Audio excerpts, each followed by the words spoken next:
I guess I decided to jump off a cliff. How did you land?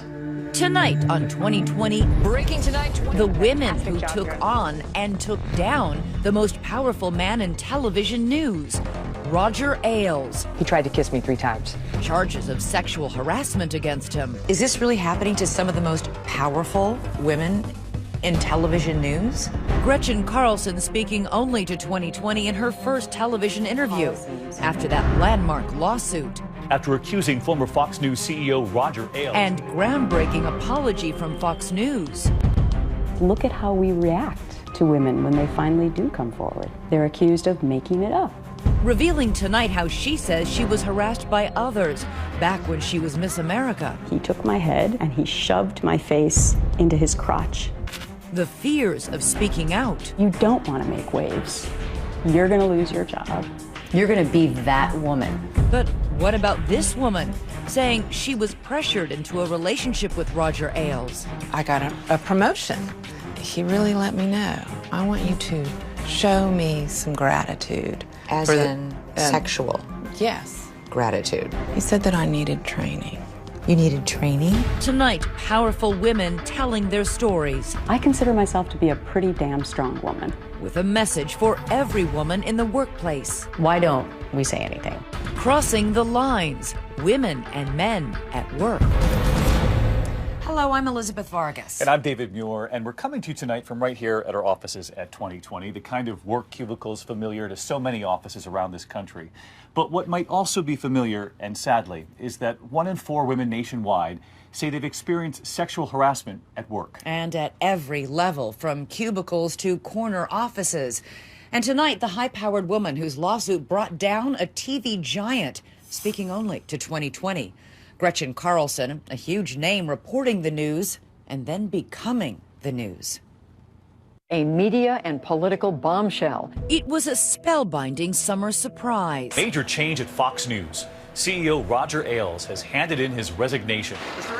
A lawsuit that helped bring down a titan of television. Roger Ailes, the founder and force behind Fox News, accused of sexually harassing one of his network's on-air stars. On what Richter scale was the earthquake that Gretchen Carlson started by filing this lawsuit against Roger Ailes? It was off the charts. I mean, nothing like that had ever really happened at Fox News before. Sarah Ellison has reported extensively for Vanity Fair on Fox News and the legend of Roger Ailes. He takes a lot of credit and deserves a lot of credit for creating the success of Fox News. And you could see when you look at the channel, you're looking at his vision. So, can a 4-year-old be a pinhead? A vision that included a signature hook. Big balance.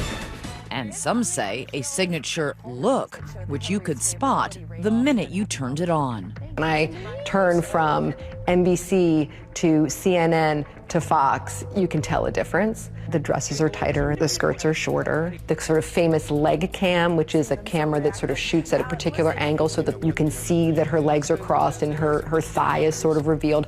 Belinda Lescombe wrote a cover story about Gretchen Carlson for Time magazine. Gretchen joked about this when she went on to a radio show and she got to wear jeans, and she said, it's so great to be on radio because I can wear pants for a change. In her skirts and dresses, Carlson was on the set of the popular morning show Fox and Friends, where she was co-anchor for 7 years. Start from scratch. Good morning, everyone.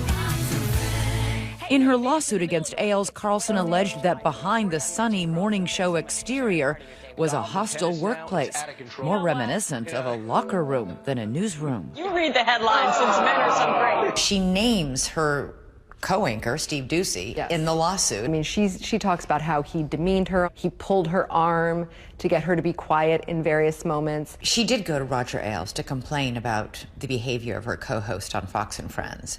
He was not sympathetic here. No, instead of having Roger Ailes say, oh, we'll be sure to do something about that, he lashes out at her, and he calls her a man-hater, and he says she should try to get along with the boys. Carlson claims that shortly after she complained, Ailes demoted her, moving her off the morning show to a less desirable time slot in the afternoon. Hi, everyone. I'm Gretchen Carlson, and this is The Real Story. But it gets worse. In Carlson's complaint, she says Ailes then began sexually harassing her, making comments in one-on-one meetings like, "I think you and I should have had a sexual relationship a long time ago," adding that sometimes problems are easier to solve that way. When she rejected his advances, Carlson says Ailes retaliated, sabotaging her career. But Gretchen Carlson wasn't about to fade away without a fight. A lot of the people I interviewed about Gretchen thought, well, Gretchen is somebody who always does her homework. She's super prepared. So she would not have launched this without having the goods. She starts to tape her meetings with Roger. And it's at this point where he sort of begins to say things to her that she includes in a lawsuit later. The man who ruled Fox News like an empire, who even had a camera trained outside his office to see who was approaching, was walking into a trap. It is ironic that here's this person who's so famously paranoid about people trying to get him, who then is brought down by having someone just record him very simply with her iPhone. Last June, with Carlson still quietly gathering evidence, Ailes abruptly fired her. 2 weeks later, she shot back with her explosive lawsuit. Fox News' dirty laundry was now its own top story. Fox News Chairman Roger Ailes is responding to a lawsuit filed by lawyers for Gretchen Carlson. What was the initial reaction toward Gretchen? I mean, it was horrendous. One personality after another came out and said, "It doesn't sound true to me. Roger's never said anything like that around me." So what did you think when you heard this? I've worked for Roger Ailes for 20 years, all right? Best boss I've ever had. I stand behind Roger 100%. Along with Bill O'Reilly, Geraldo Rivera, Greta Van Susteren, Sean Hannity, all lined up to back the boss. And Fox News' Brit Hume tweeted, "Why didn't she quit and sue instead of suing only after she got fired?" If you speak up when you're first hired, you're considered a troublemaker. If you speak up when you leave, it's considered sour grapes. As soon as Carlson filed her lawsuit against Ailes, Fox News parent company 21st Century Fox launched an internal investigation. I think from that moment forward, the die was cast. I mean, they kind of knew that if you went digging, you were going to find something. And what the law firm conducting the investigation found was at least a dozen women willing to talk, some of whom had strikingly similar stories about Roger Ailes. And it gave the story a level of credence that it wasn't just Gretchen Carlson. There were other women. The crisis came to a crescendo when one woman who was noticeably absent from the Ailes chorus of defenders finally spoke up. Megyn Kelly. The highest profile female anchor at Fox News had also been allegedly harassed by Roger Ailes. Listen, it's hard to say no to that. Just this week, Megyn Kelly appeared on Good Morning America, describing in detail what she says happened to her. It culminated in a physical attempt to be with me, which I rejected in his office, and then I contacted a lawyer. He tried to kiss me 3 times. So I rejected that, and when I rejected that, he asked me when my contract was up. It's a fantastic deconstruction of the myth that only shy little violets get harassed. Only weak women who aren't in power get harassed. Women deal with it all the time. Everywhere. In every industry, everywhere. Kelly's claims would spell the end for Roger Ailes at Fox News. But it all started with Gretchen Carlson. If Gretchen Carlson hadn't sued, would Roger Ailes still be the chairman of Fox News? I think so. I think so. Just 2 weeks after she filed her lawsuit, Ailes arrived at work to find he had been locked out of the company he created. The next day, it was announced he was resigning as chief executive.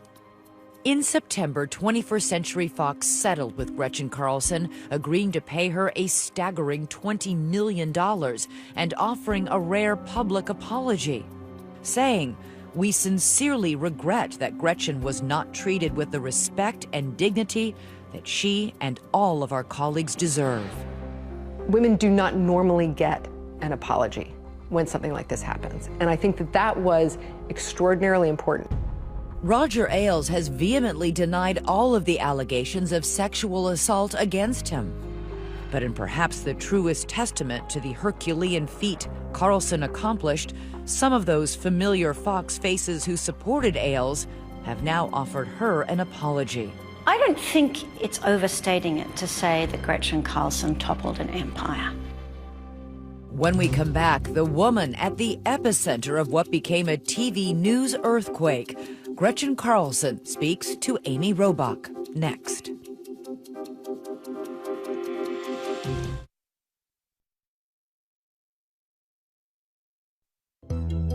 2020 continues. Here's Amy Robach. We women need more women like you to speak up about this injustice. This one says, I want to praise and commend you for your bravery and strength for coming forward and paving the way for other women who are experiencing a horrible situation. Gretchen Carlson, reading just a small sampling of the letters she's received since becoming cast unwittingly in the role of warrior for women against workplace sexual harassment. This one really caught my eye because it's from a father. Here's what he says. I can point my daughter to you and tell her, you see what this woman did? It takes courage, but this is what you must do. And he says to me, so thank you.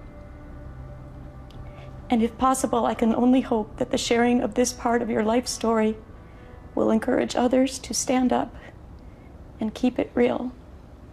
You've become a hero for so many women who have been sexually harassed in the workplace. And I can see you getting emotional right now. Because I never thought I was going to be in this position, you know. For those who think they know Carlson and followed her career, she may seem miscast. Her viewpoints, typically traditional, often conservative. And then there's the fact she's a former Miss America. What does that crown mean to you today? You know, it's still something that I'm very proud of. Can you understand why some people think you're an unlikely feminist? Oh, I know, I don't like that title. Listen, I have been fighting for women my entire life. People who've known me all along know that about me. For Carlson, step one in that fight is dispelling misconceptions, both about sexual harassment and herself. We met Carlson at her home in Greenwich, Connecticut, where she lives with her husband of 19 years, high-powered sports agent Casey Close, and their two children, Kaya 13 and Christian 11. Your life has completely changed. I guess I decided to jump off a cliff. How did you land? Every day has been a new experience. But to understand how Carlson found herself at that precipice, it helps to understand where she got that strong sense of self. Raised in Anoka, Minnesota, a suburb of the Twin Cities, best known for being the Halloween capital of the world, she was, by her own admission, a very precocious little girl. Tell me about your childhood. It was an idyllic upbringing. My grandfather was the minister at the Lutheran Church. My dad owned a car dealership in town. My mom was the consummate volunteer. I grew up thinking that I could be anything I wanted to be in this world because my mom told me that every single night. Faith and family, the Carlson cornerstones. And by kindergarten, one more, violin. I love what you said about your violin. You said finding the right instrument is like falling in love. You fell in love with the violin?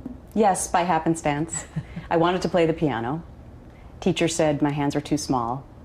So really, it was a fluke that I ended up with the violin. She was a natural. By age 13, playing solos with the Minnesota Orchestra. And she didn't just excel in music. Carlson was also a straight-A student, graduating top of her class. How important was that to you, to be the best? I think that's just the way that I had lived my life, was trying to excel at everything that I tried to achieve. Her parents were thinking Juilliard, but Carlson chose Stanford. It ended up working out okay because then my mom got this crazy idea. To go for Miss America. Right. And she kept saying to me, Gretchen, 50% of your points are based on talent. You have that. She took it on, she says, equating it with going for Olympic gold. First winning Miss Cottage Grove, then Miss Minnesota. Miss Minnesota is Gretchen Carlson.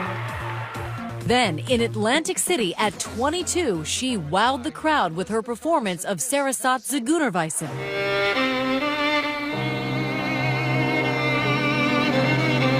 And was crowned Miss America. Miss America is Gretchen Carlson. It immediately changed what I thought I was going to do with the rest of my life. The turning point? This cameo on a bloopers and practical jokes show. Problem was, Carlson didn't know the joke was on her. And our next practical joke victim was not all that easy to victimize. So it was Dick Clark and Ed McMahon. And it was a week after I had been crowned Miss America. And it was some complicated satellite system, and I was just supposed to be there on stage to introduce it. Little did she know, the Miss America co-hosts were in on the ruse. Now, our accomplices were Gary Collins and Marianne Mobley, and they really, really made it work. They got called off the set. Emergency phone call, Gary's microphone doesn't work. Suddenly I'm there by myself. Just introduce yourself and just ad-lib a little bit for it, because it's not gonna, it's very informal, so don't worry about it, don't worry about it. And the floor director says to me, "Oh my gosh, we're going live to 5,000 engineers earlier than we thought. In 4, 3, 2, just start talking." Hi, I'm glad to be back with you this morning. I'm Gretchen Carlson, the new Miss America. They put cue cards up, every word was 17 letters long, then they dropped them on the floor. Gretchen, you're on Super Bloopers and Practical Jokes. When that finally aired, I got calls from TV agents saying, "Have you ever thought about doing TV? If you can do that, you can do TV." So I decided to give it a shot. But seeking the glare of television lights, Carlson says she would find something sinister lurking in the shadows. During your reign as Miss America, when you were then seeking that TV job, you thought, okay, let me go meet with people and see how I get into this business, how I do it right. You actually had your first real encounter with sexual harassment. Tell me about that. I did, and it was a shocking experience because with this particular man, he spent most of the day helping me. He made a lot of phone calls for me, and I thought, wow, this guy's being so nice. And we went to dinner, and we were in the back seat of a car going to my college friend's apartment at the end of the evening. And before I knew it, he was on top of me, and his tongue was down my throat. And I was like, whoa, this wasn't part of the deal. And I quickly got out of the car, and I was flustered and started sobbing. And I remember being inconsolable and thinking, well, I'll never speak to him again. And I didn't. Sadly, she says, it wouldn't be her only encounter. And unfortunately, a couple of weeks later, the same thing happened to me again in Los Angeles with a very high-powered PR executive who is still a very high-powered PR executive. And again, we were in a car, and he took my head and my neck, and he shoved my face into his crotch so forcefully that I couldn't breathe. Did you blame yourself? I think to a certain part, yeah. You think, I must have done something. What did I do to invite this? Right. What did I do? Up next, Gretchen Carlson's in front of the camera. But what happened behind the camera's eye? And this time I was in the workplace, so it was different. When 2020 continues.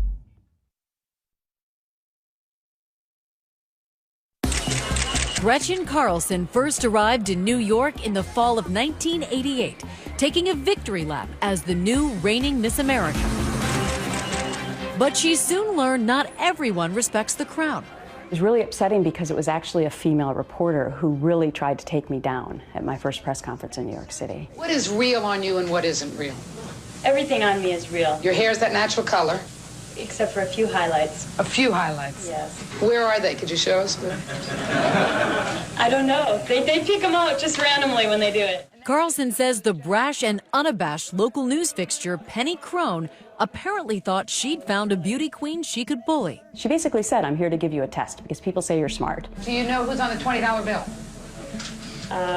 No. Do you know who's on the $5 bill? Lincoln, I believe. And she finally ended her barrage of questions by saying, have you had sex yet, or are you waiting to get married?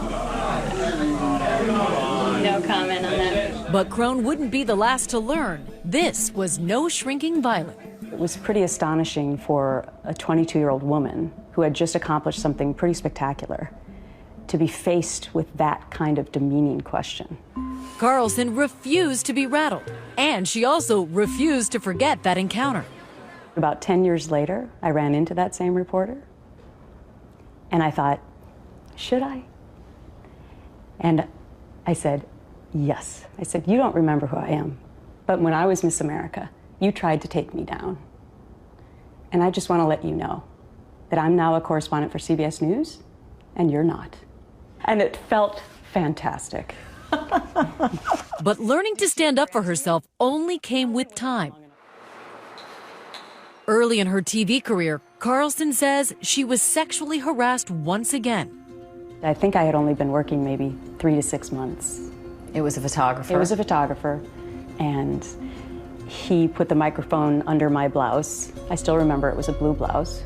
She considered it fairly routine until back in the news van. She says the cameraman began making sexually suggestive comments about her breasts. He started asking me questions about how I felt when he had to touch my private parts. And I thought, whoa, this is not a safe conversation. This was before cell phones, and we were in a rural area. And I had the ability to go to a payphone to get help, but I didn't. Why? Well, I'd only been in this job for a couple of months, and I didn't want to cause any waves. She planned to stay silent, but then, she says, her news director noticed she was visibly shaken. He was asking me many times what was wrong, and I kept saying nothing. He said, no, I really want to know what's wrong. And so I told him.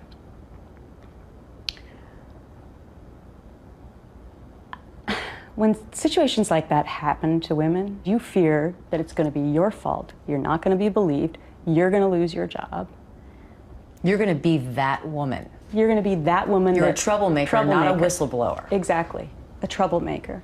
Always the journalist, Carlson must have noticed a tinge of familiarity mixed in with my empathy. I'm just going to go out on a limb and ask if sexual harassment's ever happened to you. It has, and it's something that I think has happened to so many women, and most of us say nothing. I know that when I have young women who are getting into the business, I always want to warn them. If someone who is higher up than you suddenly asks you to dinner, it's not always to tell you what a great employee that you are, but sometimes you just have to be aware that there are ulterior motives. And whether or not you say anything. Most of us don't. Mm-hmm. Why don't we say anything? I think that's part of the battle for some women. They think if I just work a little bit harder, all this will go away. But I don't think we should judge women if they have waited.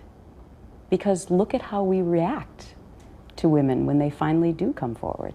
They're accused of making it up. Do you remember the moment when you said to yourself, I'm ready and I'm prepared to take on the most powerful man in television? I wish I could answer that, but I can't. Because of her landmark settlement agreement with Fox News, Carlson was unable to answer any of those questions about the allegations she made after her departure. But she's coming forward tonight because she believes she has invaluable advice for other women who've been sexually harassed in the workplace. How important is actual evidence in proving a sexual harassment case? Very important, because of the he said, she said. But people would be very interested to know that if they're considering trying to arm themselves with any kind of evidence, you should check what your laws are in your particular state. Would you encourage women to audio tape, to record, to somehow document? I would encourage women to document, yes. Do you think that there is something particular about a woman that could make her more vulnerable to these types of workplace predators? No, and when I've heard that in recent weeks and months, that, well, particular strong women, they would just find another job. Really? Because I consider myself to be a pretty damn strong woman.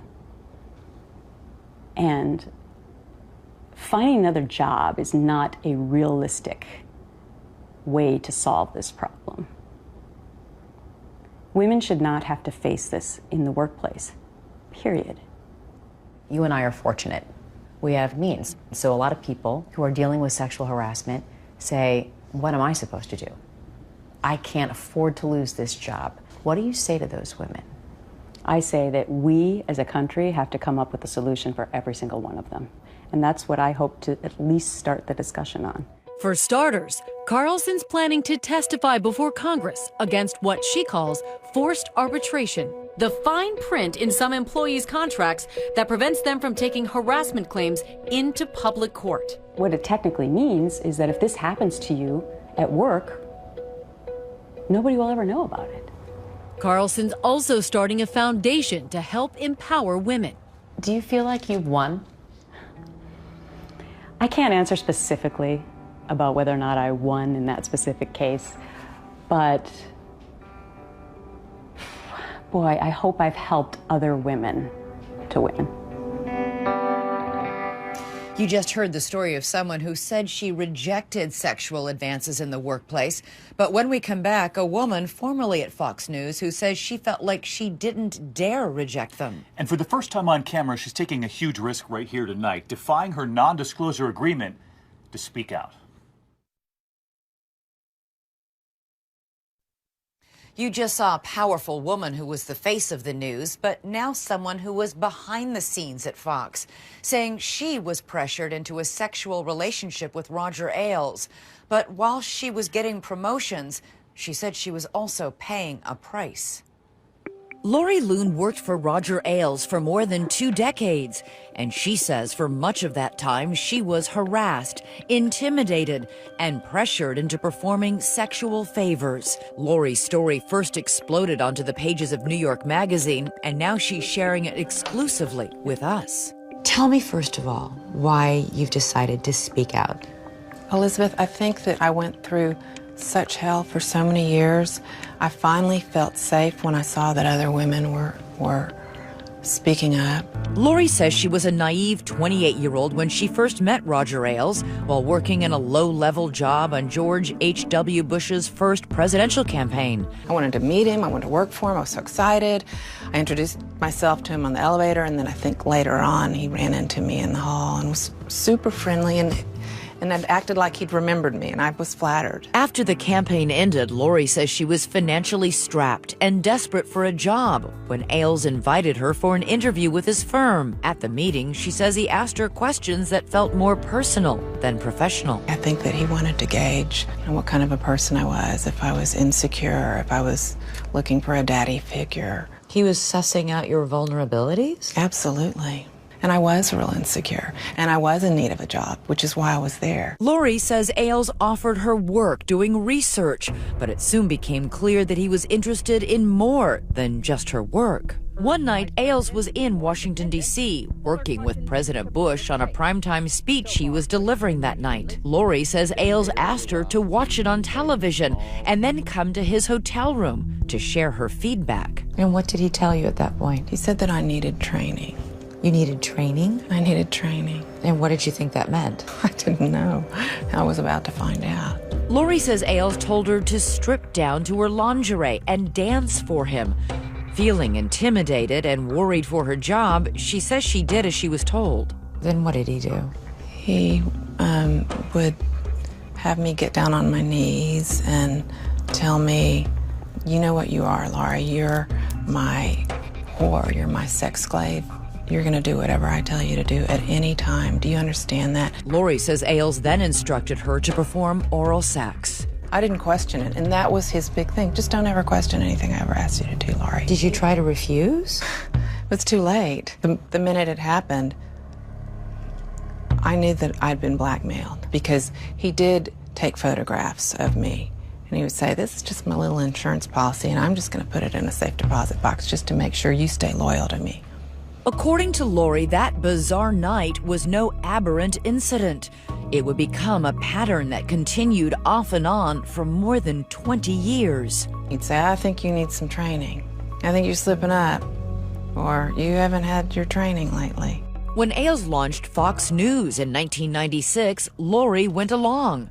First as a production assistant for Fox News Sunday. Although she was now rubbing shoulders with some of the most powerful people in Washington, she says her secret relationship with Ailes had begun to feel like psychological torture. I never told a living soul. About what was going on? Absolutely not.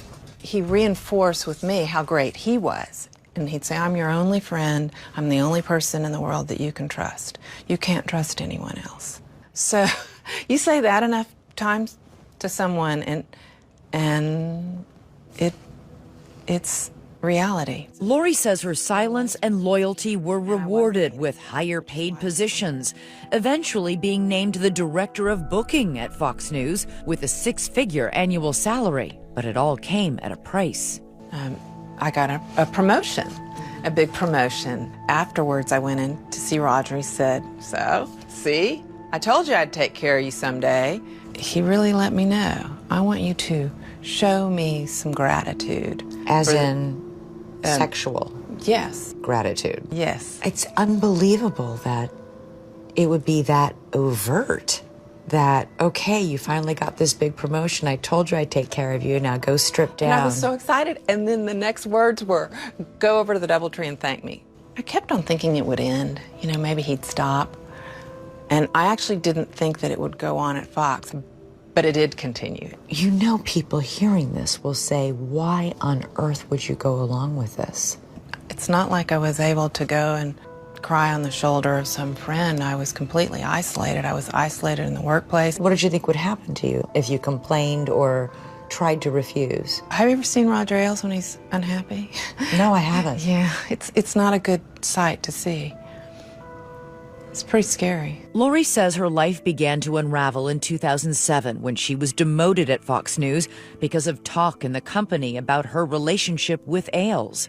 My boss, Bill Shine, sent me to a psychiatrist, and finally, for the first time in over 20 years, I spoke up, and it all kind of came pouring out. Lori says the gravity of that admission triggered a nervous breakdown, landing in the hospital. Ultimately, she says she knew it was time to stand up for herself. I wrote a letter to the legal counsel at Fox News. What did you say in that letter?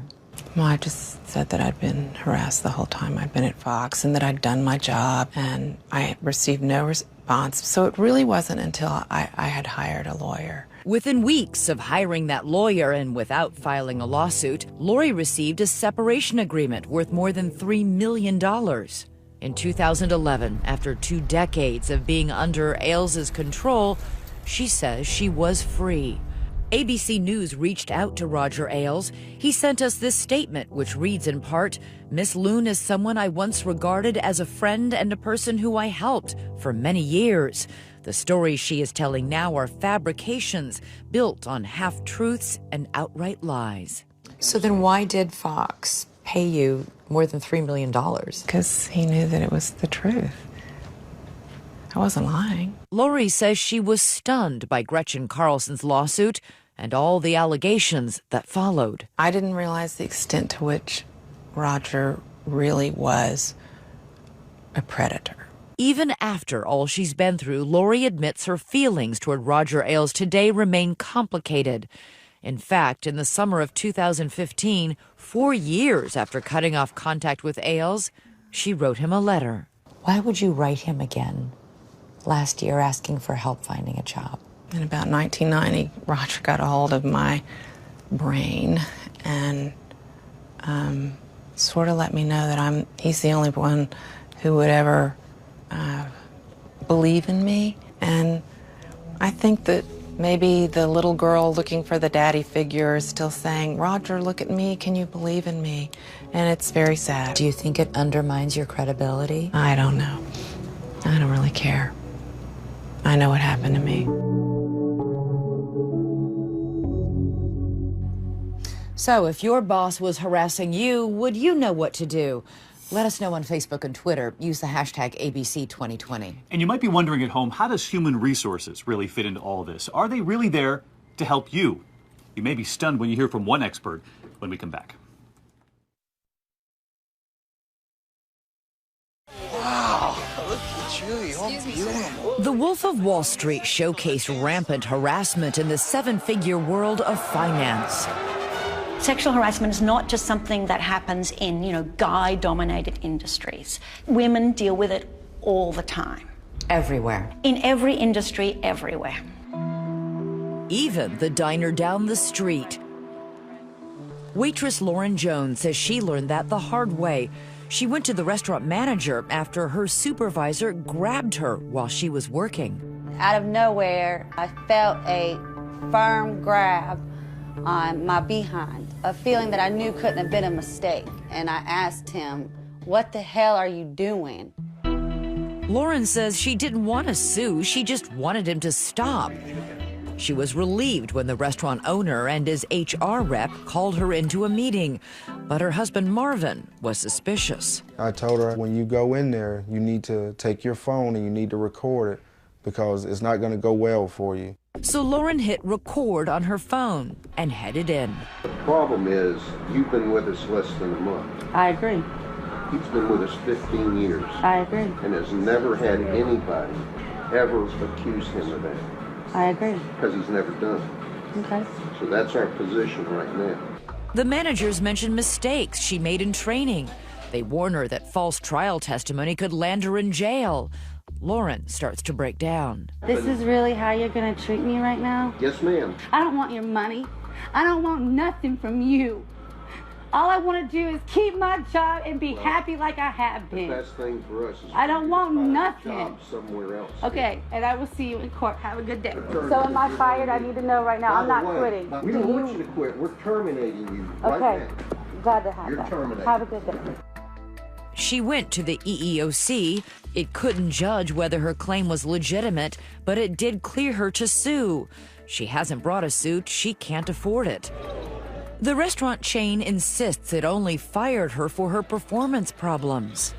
She's very courageous. Unfortunately, former HR executive Cynthia Shapiro says Lauren made some key mistakes.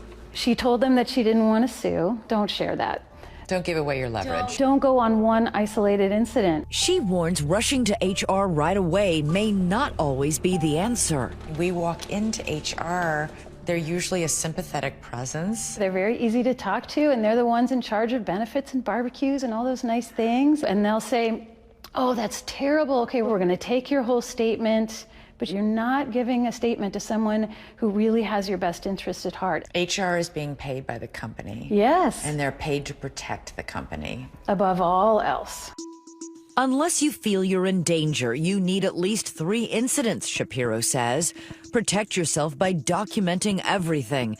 And try and ask your harasser to stop. Only then is it safer to make an official complaint to HR. Only move forward if you really feel like it's so egregious you will have to leave the company if it doesn't get taken care of. That's a pretty high bar. It is a high bar. Especially if that paycheck is feeding my children. Retaliation is illegal, but it happens all the time. People have had their careers heavily damaged by doing, quote unquote, the right thing. They just didn't know how to do it the right way. Next, how you should talk to your children about sexual harassment. Stay with us.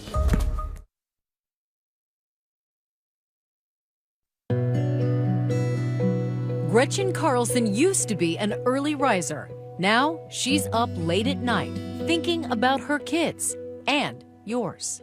I've often said that I thought it was important to work more for my son than for my daughter. Because I want my son, when he gets into the workplace, to respect his female colleagues in the same way that he looks at his mama. I don't talk to him about the nitty-gritty details. He gets it.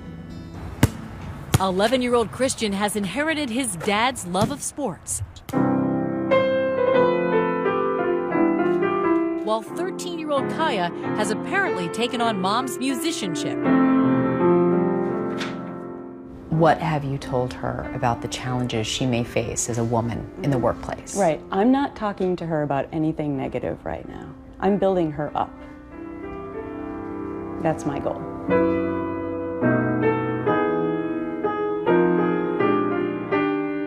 What do you want to be when you grow up? I've thought of so many different things. I've thought of going to med school because I like being a doctor. I've actually thought about journalism as well, but I haven't decided yet. It's nice to have options, isn't it? Yeah, it's really nice to be in America where we can decide what we want to be. And are you confident when you go into your first job, after seeing what your mom's done, that you will speak up? Yeah, my mom has also made it so this will happen less, but I'm confident if this happens, I will be able to speak up and do what's right. Do you think your mom's a hero? Yes, I do think my mom's a hero for many women and also for many men in the world. How old are you? 13. Mom's sage advice is rubbing off. She has had some complicated social situations, and she came home from school recently and said to me, "Mommy, I took on that challenge and I handled it, and I'm proud of myself. And I did it because you did it."